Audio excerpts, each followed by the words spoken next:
Hey, what's up guys? We're gonna be changing the intercooler on a 2018 Ford Explorer EcoBoost, 3.5 Ecoboost.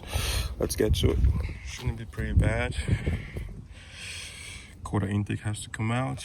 Some charge pipes are gonna be disconnected, and front bumper has to come off. Okay, so now I have the floor jack in the middle, the front part of the subframe. I'm gonna jack it up there and put two jack stands on both sides. So what I've done here is I've used the floor jack to lift the vehicle up on the front, right on the subframe, the front part of it, and I've put two jack stands here. I'm gonna bring it down, let the vehicle sit on the jack stand, and go from there. So ignore the wind. Now we're gonna take off these bolts over here. There's a few of them, 7mm and some 5.5mm. Take that off to get the fenders off and get access to the bumper. Okay, taking a couple of them. And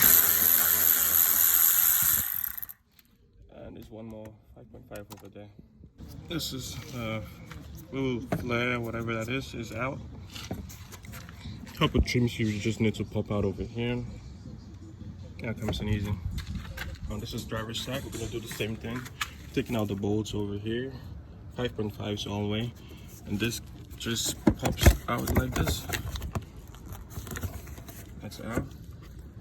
Now we're up to the top. We'll take out all the bolts up here to be able to get the bumper out. Let's get it.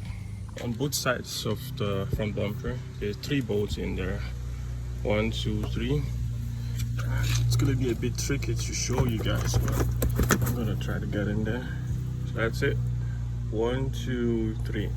They're all 10mm bolts, so we have to get that out. Okay, so I don't have enough room to get the wheel liner out, so I'm gonna take out the tire. Make that whole lot.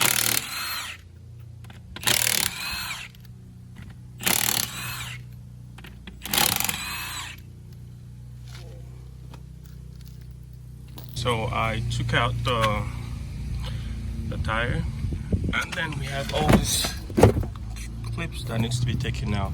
There's one over here, one over there, 2 down there, and that should do it. So what I have here is a Milwaukee M12 ratchet. It's very good for a tight spot like this, and this has a swivel head, whatever it's called, with the socket on it. It's a 10. Now it's impossible to do this because I have 2 hands, but I'm gonna get in there and get out those 3 bolts. Okay, so the front bumper is off. You have to keep an eye for this. It needs to be unplugged on the driver's side, and if you go over to the passenger side over here, if you have the fancy one with the front camera, you're gonna need to unplug the washer nozzle for that. I just used the Allen key to plug it up, and it's dripping slowly in there, so good enough for me. Moving on to taking off the cold air intake and some other stuff.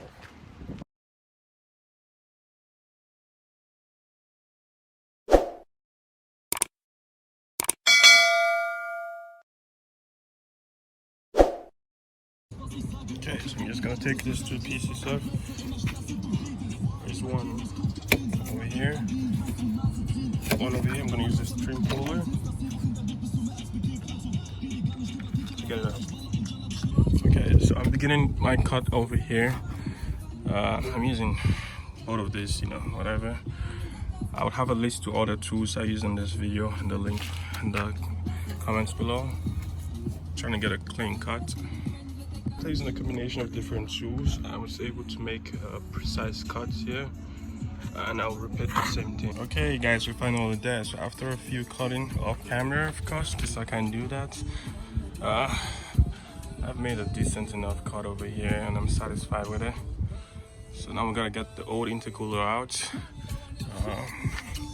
One bolt over here and one over there, and then we have to come in here, and down there there's that for the hose, and on the driver's side there's another one over here to get the intercooler out. So I got the old intercooler out. It's obviously nothing compared to the newer one. Much bigger, way better build quality, and overall just really happy with this Treadstone intercooler. So as you can see in the measurements, it says it all. It's a better option. So I have some measurements there for you guys if you care about that, and that would be it. We'll go back to the video. Okay, so guys, after lots of cutting, we're able to get it in. It's a really tight fit, but it does fit, so that's good. Had to do lots of cutting up there. The horn came off. We're gonna look for an alternative place to mount it. And I have this intercooler hoses ordered off eBay, Amazon, whatever one, I'm not sure. It comes with two couplers or two, whatever it's called, a hose 2.5. So I just ran into a situation where this should be 2.25 instead of 2.5, but I have a 2.5. So we're gonna figure something out. And that's the current fit right now. This one is gonna go in there and connect it, and this other one is gonna do the same thing down there.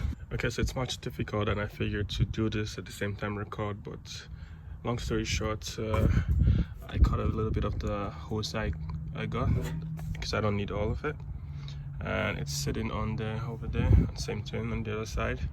And this is the brackets I got, and I bent it. It's from Home Depot. I'll have a link in the below. And some M16 bolts over there. The intercooler is solid right now, and then I'm gonna use these bolts and this brackets, whatever it's called, and get it over there. Okay guys, so the intercooler is fully mounted and connected. This is the passenger side. I have this going over here, little one over there like that. Couplers are all good. 2 90s, like I said before. Same thing over here. Then in the back, that's the reducer, 225, 2.5 right there. And this one is much easier. So, all good. All the parts should be below. Okay guys, so since we took the horn off the original mounting spots, since we trimmed it off, I've gone ahead and made a new one over here like this. And then I'm going to put back the hood latch on the hood latch mechanism. It's been a long day, but we're pushing. So this was mounted on, there's a butterfly washer, if you can get it, probably not, under there. Okay, recap. So intercooler is fully in the horn. I put it in like that. There's a washer underneath over there on the other side. Hood latch is back on. Everything is pretty good. We just gotta put it all back together. Yeah.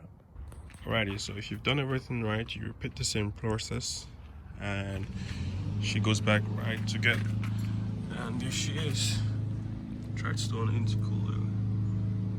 Fit, so it does work, and she's hauling ass.